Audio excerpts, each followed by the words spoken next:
Oh, yeah. There you go. We are live. Good morning, Crypto Warriors, and welcome back to the Gentlemen of Crypto, episode 181. Today is Tuesday, June 5th, and I'm King. And I'm Bitcoin Zay, and we're here to bridge the gap between cryptocurrency and the community Monday through Friday at 10-ish. At 10-ish. What's going on? What's going on, Antonio, Constance Jewel, John Siebert, Jamal J, Ghost Acosta. Haven't seen that name in a while. What's going on? What's going on? Yeah. Gabriel Hernandez, Johnny Cash. Come on in. Welcome. Oh, yeah. Facebook people coming in second. While we're waiting for people to load in, who won the free Bitcoin yesterday? What was the question? Who won? So our free Bitcoin question, our free Bitcoin winner, was Gabriel Hernandez. Who actually Gabriel been taking these wins. Yeah, he's been taking some dubs lately. Hey, like we said, we give it out every day to whoever gives the best comment. The question was about Money 2020 and whether or not you think there would be more FUD or more encouraging things. Because yesterday actually had a lot of positive things to say about crypto. He actually said that they will give more positive insights. I tend to agree simply because usually if one conference is going to go in the direction of crypto, it'll be Money 2020 because of innovation. So thanks for that comment. I already sent that those free Satoshis to you. Thank you, Gabriel. All right. Sounds good. Without any, ado, I guess. Without further ado, that's how you say it. I was like, what? First story. Enron profit Chanos. Bitcoin fraud cycle is speculation masquerading as breakthrough. What is going on with Enron and their hedge fund mogul Jim Chanos? Oh man, sound like you know he sound like. Well, I was gonna say yeah, I mean super villain scammers. These scammers are basically, because Enron was the biggest one I've probably heard of from a diddly gang standpoint, where they tried to corner the market, got caught, lost billions, went to jail, whatever. But Jim Chanos is basically coming out and saying that Bitcoin is simply a security speculation game masquerading as a technological breakthrough in monetary policy. It's funny because he actually admitted that he does not know enough about crypto to actually speak on it last year, and then he came back and made this statement. Oh, he's a Bitcoin expert of the year. There we go. So after a year, I'm sure he's got his expertise up and he knows more about it than people who have been in it for years. It's like us or other people, of course. But once again, like we said before, hedge fund moguls or hedge fund people, they don't understand the tech. Someone bought it late or didn't buy it at all. Yep. And a bunch of no-coiners who are basically angry they didn't get in, or they're trying to, I guess, speak it into the universe that Bitcoin goes away. I don't know what they're trying to do, but it's definitely here to stay. So, yes, John Siebert. You know what? We actually forgot to introduce it the correct way, but yes, he is our Dino of the day. Oh, yeah. I was going yesterday. I thought Zay locked the fence back. Maybe he forgot. I don't know. But one escaped. This is a new one, though. But yeah, like Gabriel Hernandez just said, never go full Enron. I mean, you're talking about the pot calling the kettle black here. Yeah. He said that in the event of a global crisis, it would be better to own food or a government-backed fiat currency. How do you go from it would be better to own in any global crisis? Of course, it's going. No, it's food and weapons. If you want to be honest. Oh, yeah, if you want to be honest. Yeah, it's food and guns. Or you just gathering supplies for the next deal. Right. So. But I like how he slid in, or a government-backed fiat currency. Yeah, or government. I mean, I guess you need something to get the fire started, right? Keep you warm at night. Yeah, exactly, because that's pretty much all you're going to use those paper dollars for if a global thing happens. So, right. I mean, I just don't understand how people who literally admitted they don't know enough about something come back and then comment on it as an expert or as somebody who knows what's going on. I mean, yeah, never go full Enron. Right. That's probably the best comment you can. He said in the event of a global crisis, governments will come in with fiat currency as lenders of the last resort. That's why you shouldn't trust it. It's funny, every time they give you a reason why you should trust fiat, that's exactly why you shouldn't, because if they came in as lenders, if there was a global crisis, which means no one has money, that means they're printing money out of the blue. He's saying for those who believe that you need to own digital currency as a store of value, in the worst case scenario, that's exactly the case in which a digital currency will work the best. That was one of the rebuttals to him, But again, somebody who just said something who doesn't know what he means. He said the last thing I want to own is Bitcoin if the grid goes down. If the grid goes down, everybody's in trouble. I was about to say, is that they keep moving the goalposts. It used to be what happens if they regulate it. Right. Nothing. What happens if they here's my thing. If the grid goes down and I only got $20 of cash on me and everything else is in the bank, how do I access that? Because they do all online banking now. Banking. I have no clue this old guy talking about. I mean, this is a guy who made money off the Enron thing. So that kind of goes to show how old he is. You're way out of your league here. And because of that... And hold up real quick. Okay, I was about to give it to him. Bitcoin can use NFC technology. If you don't know, near field communication technology, also known as Bluetooth, you can transfer your Bitcoin from one device to another using Bluetooth. So if the grid goes down, for instance, if, I don't know, the sun blows up, I mean, yeah, we got bigger problems. But yeah, I mean, this Dino's for you. Yeah, if the grid goes down, people like him will actually be in more trouble because I'm pretty sure... just judging off what his age probably is, for him to be able to survive out there, he can't really. It's not highly likely. Not highly likely, yeah. He's gonna get stomped out by a 14-year-old. All right. So anyway, because of that, we're gonna go ahead and give him that loud roar. Couple times. Let's play that back. Oh, there it is. We haven't had a Dino in a long time. I know. They died off. They started to go away. Slowly but surely. Oh yeah. Speaking of somebody else who's around during Enron times, but clearly the smarter gentleman, Steve Wozniak. Bitcoin is the only digital gold. Apple co-founder Steve Wozniak said that only Bitcoin is pure digital code in an interview yesterday, Monday, June 4th, reaffirming his belief in the cryptocurrency despite having sold most of his holdings, quote unquote. He was speaking to CNBC at the ongoing Money 2020 conference in Amsterdam. What's your thoughts on Wozniak? Oh yeah, well, Wozniak. Woz, yeah, I always say that. Big Woz. If you've been anywhere around tech, Woz is a legend. One of the smartest people to ever walk the face of this earth. He actually pretty much built Apple, and a lot of people who know the background story about it, he's definitely the brains behind it. Woz is one of those people that he speaks slowly. He chooses words correctly, but he always knows what he's talking about. And with Bitcoin, he's very smart in discussing it. He doesn't go full moon Lambo rocket ships to the moon. He basically says, I got 1 Bitcoin, I got 2 Ethereum. I'm anxious to see where the price goes, but I'm not watching it simply because we have to see where it goes. However, as a store of digital gold, the person who may have, basically entered the entire computer industry is telling you this is the best way to have digital gold and the best way to store value long term. And in my opinion, as far as we've told people, if you have 1 Bitcoin in the next 2 years, 3 years or so, you should be pretty good for a long time. So I'm sure he's heard that before, got his 1 Bitcoin, is chilling. So Woz is definitely one of the people you should listen to. Not because he has a favorable, even if he say he didn't like Bitcoin. He doesn't care. He doesn't care. He's one of those people dog in this fight. I'm just letting you know my professional opinion on it. Yeah, because he doesn't have a business model that relies on banking. His business model only relies on the fact that people need him. And if people need you, then you always have a business, whether they pay you in fiat or crypto. And looks people like will pay you. Doesn't he have part ownership in Warriors as well?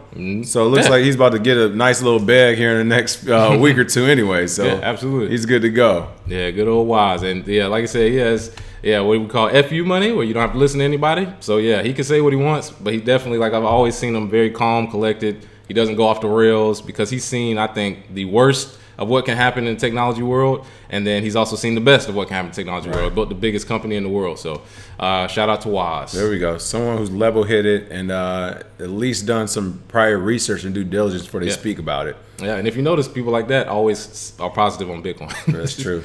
Former SEC chair represents Ripple in lawsuit for alleged sale of unregistered securities. That's right. Former SEC chair. Well, what is going on with this? Well, if you've seen Wolf of Wall Street, or if you've seen any movie about bankers, they flip-flop back and forth. If you have a bank and you work for a regulation industry, you probably work for both. Looks like Ripple is basically just taking a page out the old bank playbook. If you can't beat them, join them. So let's get the SEC, a former SEC chair, to come in and help us with this case, where it's kind of funny. The dude, I think, is suing them for like $500.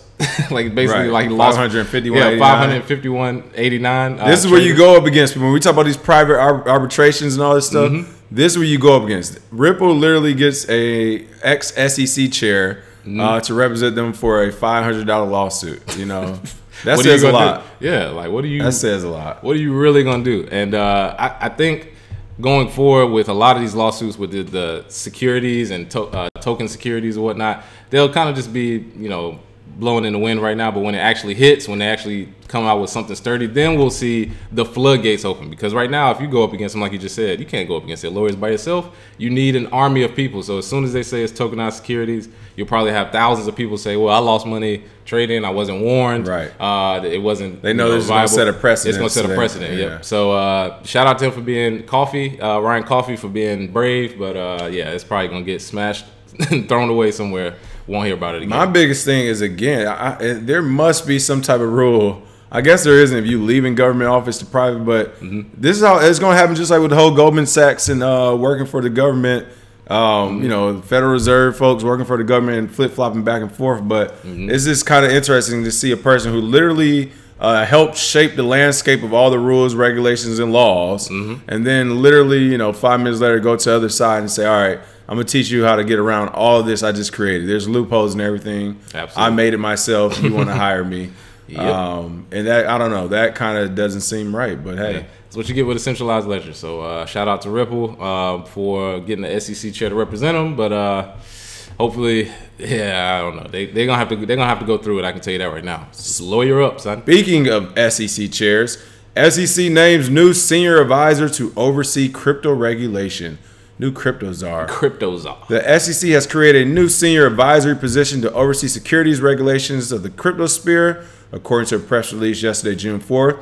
It looks like Miss Valerie I cannot pronounce her last name, has been named senior advisor for digital assets, as well as associate director of division of corporation of finance. Oh, the long names. She must be important. Yeah, alphabet boys. Right. She will be tasked with coordinating efforts across all SEC divisions and offices regarding the application of U.S. security laws to emerging digital asset technologies and innovations, including ICOs and cryptocurrencies. Again, we've said this many times before, it is ludicrous that the SEC is doing this because they have not regulated the regular market yet. Yeah. Like literally. They haven't figured out the regular market. Yeah. We just got done talking about Enron. I mean, how long ago was Bernie Madoff? It's always a new person every couple of years, and they can't regulate that. Yes, they are dipping their foot into the crypto pool, a global pool at that, and trying to indict people from different countries and bring them home to the United States, whether they're from here or not. Yeah. So that's pretty interesting. The swamp is too big, man. Right. You gotta deal with one side before you can come on over here. I can tell you that.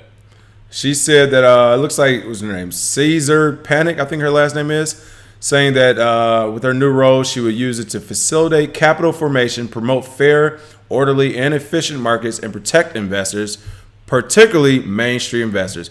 If you believe that, coming from the SEC, you deserve everything the Diddley Gang always gets, and that's a giant L. I have not known a time in American history when Main Street won against Wall Street and the regulators that work for them. It just does not happen. Never.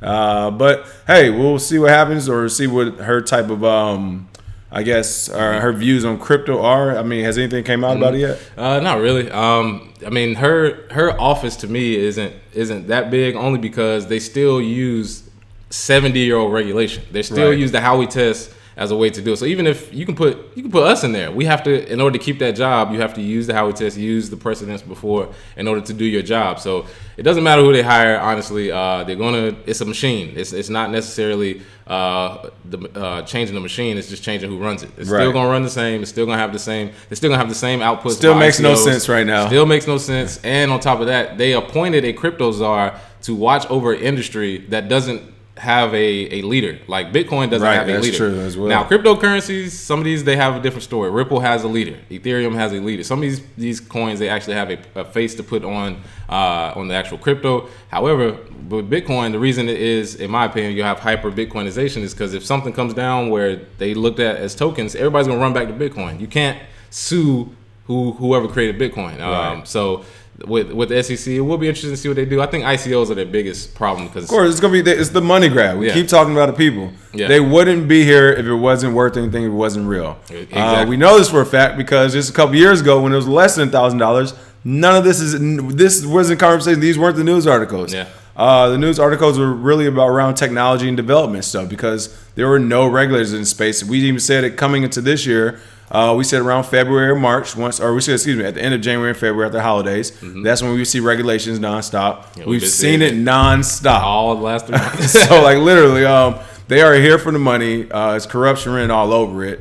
But hey, let them keep wasting taxpayers' money at a aimless war. I can't wait till they actually do the war on cryptocurrencies or the war on Bitcoin. You know, but one terrorist thing is gonna happen. Right.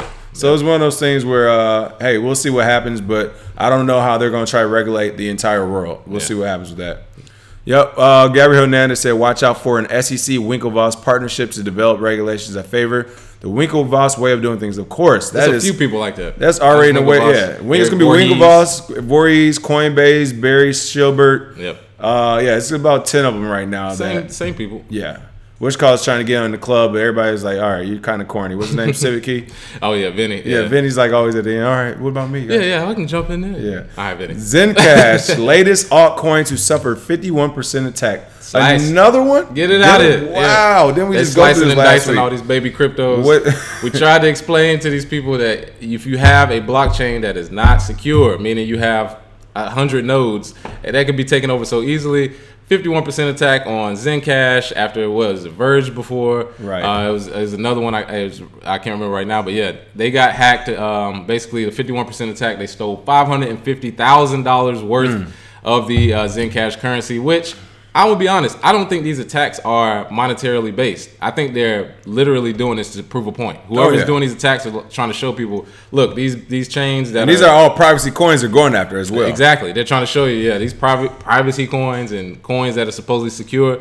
Let's just go ahead and get it out of here so that people can understand that all these new coins coming out, you got to be very careful. And that's why I think a lot of people will consolidate to the bigger coins, some of the old school coins that people have forgotten about. That's working still. That are still working.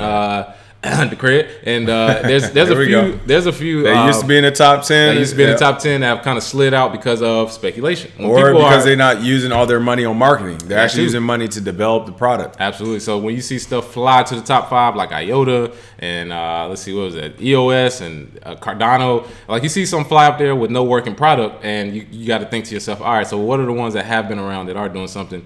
And that's why these 51% attacks are very important, because I think it's only going to increase. I think we're up to 4 in the last week or 2 weeks. So that's a lot. John Siebert said Bitcoin is like a home. You always get back. It's pretty funny. Always. You saw this one? Mm-hmm. Yeah, ZenCash is a fork of Zcash. Yep. Matter of fact, ZenCash had that big run up on leading up to the fork, simply because of speculation. So Gabriel Hernandez, great point. Survival of the fittest. 51% attacks are a good thing to thin out the herd. Exactly. We feel the same way. You know, it's crazy already in the space where there's thousands of coins that literally, literally over half of them just popped up last year. 500 coins probably popped up last year. Yeah. So that goes to show you how many aren't real. But yeah, I mean, it's time to start knocking them off, and that's what's happening. One by one, and every single time one all of those heroes don't big, wear capes. But go ahead. They out of here. Every single time one gets big, it's out of here. Like, right. You can have a unsecured chain, just don't pump it to the moon or pump it, a 10x, because they're coming after that. So. Right. They're like, oh, y'all want to make some? Okay. Oh, y'all wanted to make some money. Okay. Illegally, we want to come help them. Bitcoin dies for the 300th time, trading at 7,300. I saw somebody jump on our chat earlier. Who was it?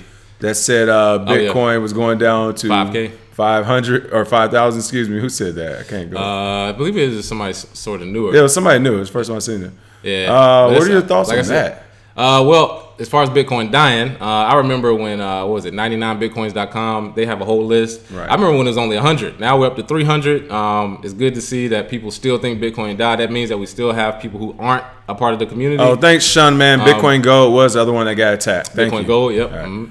But yes, it has died for the 300th time, supposedly, only because Forbes decided to put out an article saying this is what's wrong with Bitcoin, whatever, it's Achilles heel. And honestly, I'm gonna go ahead and go out on a limb here and say that we'll be up to 400 sometime soon. Right. But I mean, of course it's not dead, it can't die as long as there's any electricity on Earth. And I know as long as there's anybody who needs money, it will be around. So the Pandora's box has been open. Don't really see it going to 5K right now. If it would have went past 7, if it would have went below 7, I believe it would have already done it. However, like we said before, most of trading is based on price action and volume. You don't want to make too many trades without the actual confirmation and stuff. So if it goes to 5K, 300 guy on there. If it goes to 5K, then hey, shout out to everybody who has orders down there. If it dies, it dies. Exactly. It's a lot of people. What I will say is there are a lot of people waiting for a dump to go to 5K, which in my opinion will be the people who FOMO into it if it blasts past 8, 9, 10K. So if people are like, well, I'm not buying it until this price, I'm not buying until this price, or I'm short it, good luck.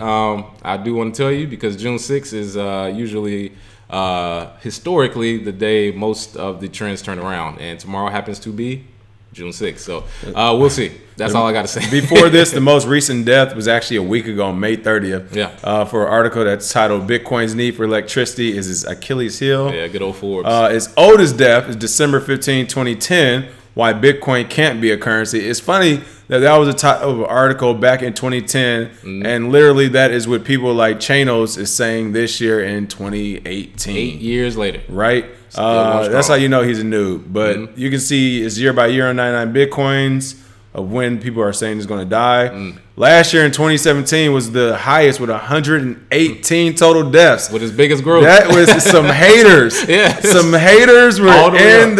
That's what happens. That's crazy. When it's at its highest peak, or it's growing as fastest and as strongest, that's when the haters come out the woodwork. And I will say Bcash has something to do with that too. Oh yeah, that's true. They probably spam half of those. I was gonna say in August, that was a funny time. I'll never forget August, because the whole Bcash, Coinbase fiasco thing that happened when that tank was happening, which literally only took like half a day. While that was happening, there's probably about 10 articles came out that next day about why Bitcoin's gonna fail, why Bitcoin's in a bubble, and that's when it was at 3,000. So people, that's what I'm saying. These people have been around for a while. Imagine somebody talking about Bitcoin in the bubble when it was $100. I literally remember reading an article and the guy was like, well, once it hits 100, you want to get out because it'll, and that's crazy to me. So 10 years from now, I'll probably look back when it's at 1,000 deaths, and it'd be stronger than ever. Look at this one, December 8th, 2016.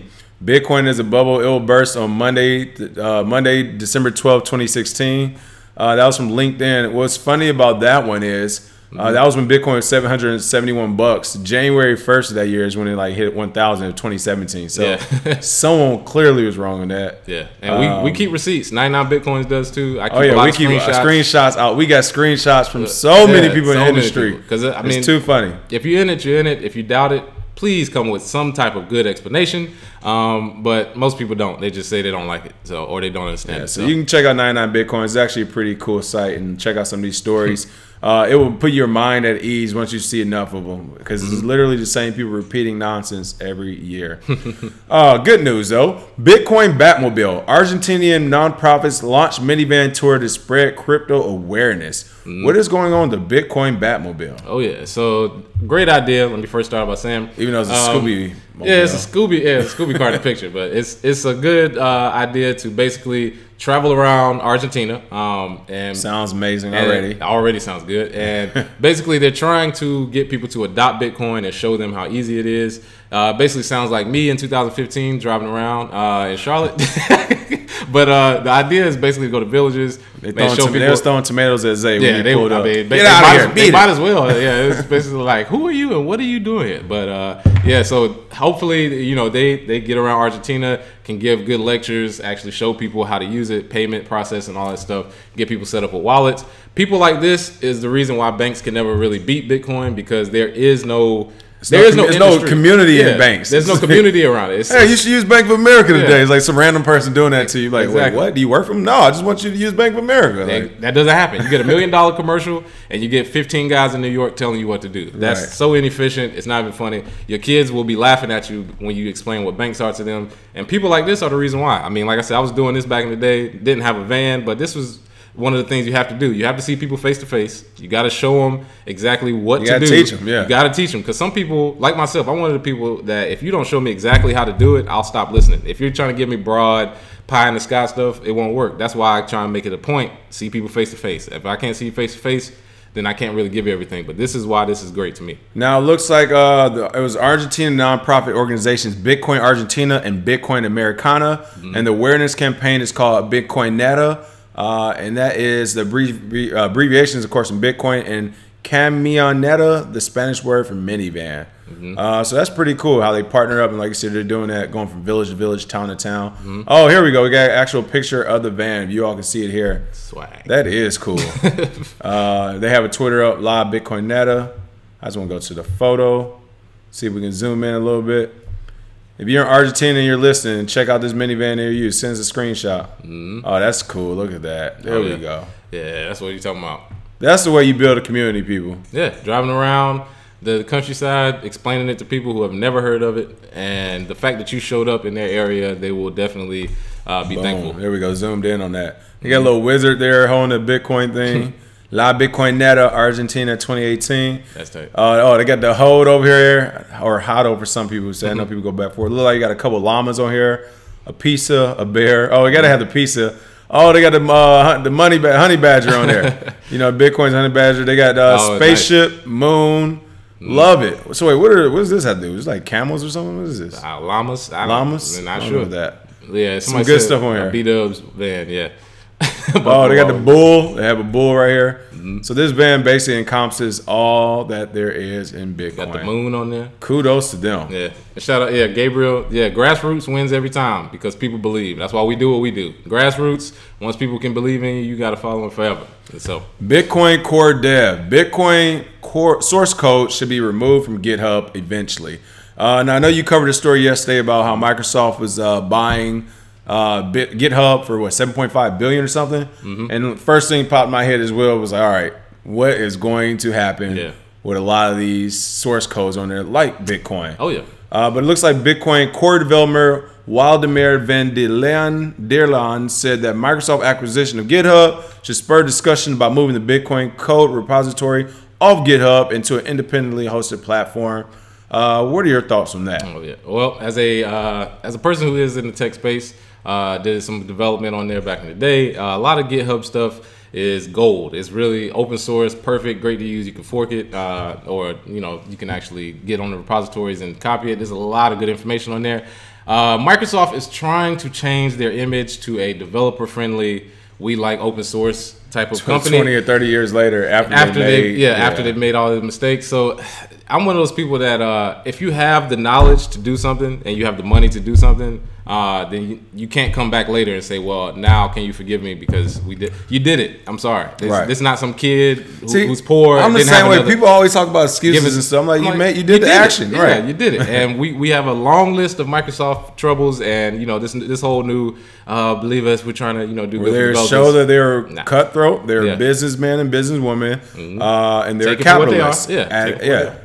At its finest. Yeah. So in my opinion, it doesn't affect Bitcoin. The code itself is going to be there forever. However, what it does is if you can basically gather all of the top developers' code in one space or whatnot, from their business standpoint, you can get the information from these people based on what the code that they've written and the Microsoft account they have to use to log in. Because I'm pretty sure they're going to combine that. Right. Use a Microsoft account, log into GitHub, and anybody who does any code they can basically look at it and see. So you have to have the Microsoft account. I can see that happening as well. Exactly. So they might do that next week. That's what I'm saying. Right. This merger isn't for no reason. It's not like they just merged it because they want to let it run the way it does. Yeah, you don't spend $7.5 billion without a business plan behind it. Absolutely. And I'm pretty sure if they can catch some of the cryptos being created on GitHub, the creators, they're going to take it. They're going to steal it. Or they're literally going to steal it. Or even worse, just report them as soon as they see it. They probably will report them. You know the government paying for it already. So I don't really. This move right here to me is I'm sort of on the side where if you want to take a stand against centralization or against companies who have been, they've been doing stuff to us for years and now they want forgiveness. All these commercials have started to come out too, asking for forgiveness. I mean, Microsoft and Wells Fargo. We know we made mistakes early on. Facebook. But after 35 years, we're still here with you. No, you mean after 35 years of doing the dirtiest things in business you can do to get ahead, you're still with us. After making billions, I've seen my mistake. I would definitely say not just Bitcoin source code, but everybody. I think every crypto that wants to be taken serious will eventually need to get off there and go to some type of independent site, whether it's from a small business or some type of, you talk about self-regulation for the market. Maybe the market needs to make one or they all go to. But having Microsoft at the helm of it, that is a terrible. I mean, come on, Microsoft. What? Bill Gates just came out and said, even though he's probably lying, he already came out and said negative things against Bitcoin, against cryptocurrencies in general. He's working with the establishment. Again, we understand.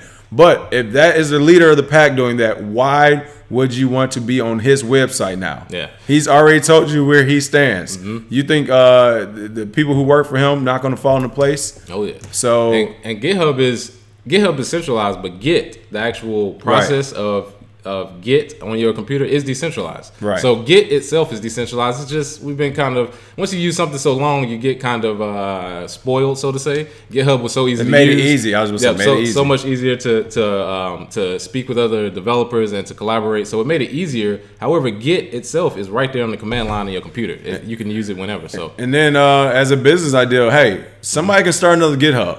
Yeah. You know, GitHub 2.0. You know. GitLabs because right GitLabs, yeah. I mean, at this point, it'll be one of those things. Anything but Microsoft at the helm of it would be better. Yep. It's just something that simple. The company that sells all your information and privacy stuff to the government, anything is better than them being at the helm of it. Yeah. So we don't believe you. Right? We need more yeah, people. I definitely won't be using a Microsoft login to use GitHub though. Yeah, I'm good. Like ever. If I see when the day finally comes again, that can happen in the next 2 weeks, people. Then it's gonna be like, yep, it's time to stop using this thing. Like we said, this is the year of making a choice. You got to figure out. And they choosing sides too. Choosing sides, man.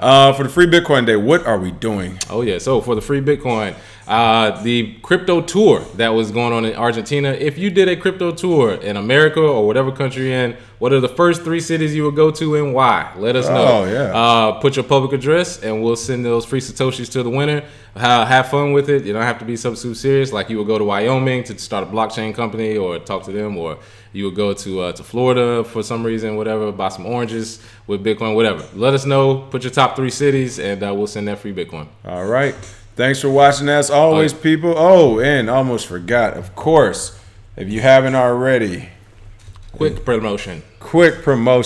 Shameless promotion. If you haven't already got the newsletter package bundle, can you go ahead and tell them about that? Absolutely. Well, the newsletter bundle, we have 2 promotions. First is the newsletter bundle. 7 newsletters for $10. Like we said, it includes cryptos to watch, feature tutorial, business spotlight, developers corner, and a crypto calendar in each issue. Issue number 8 actually came out yesterday for our subscribers. Only $10, like we said. A lot of good information in there. Also, our second promotion, the 50/50 promotion, only for June, 50% off new subscribers, and for subscribers who refer someone else, the most referrals wins a free treasure. So, like I said, giving away free treasures. Giving away free treasures, so you can store your Bitcoin securely. That's for the month of June. Month of June only. All right. So, like we've always said before, we want to make sure we can bridge the gap between cryptocurrency and the community. Low price products where you can actually get a lot of good information that can set you up for generational wealth. It's helped us out a lot. So definitely take a look at that and let us know what you think.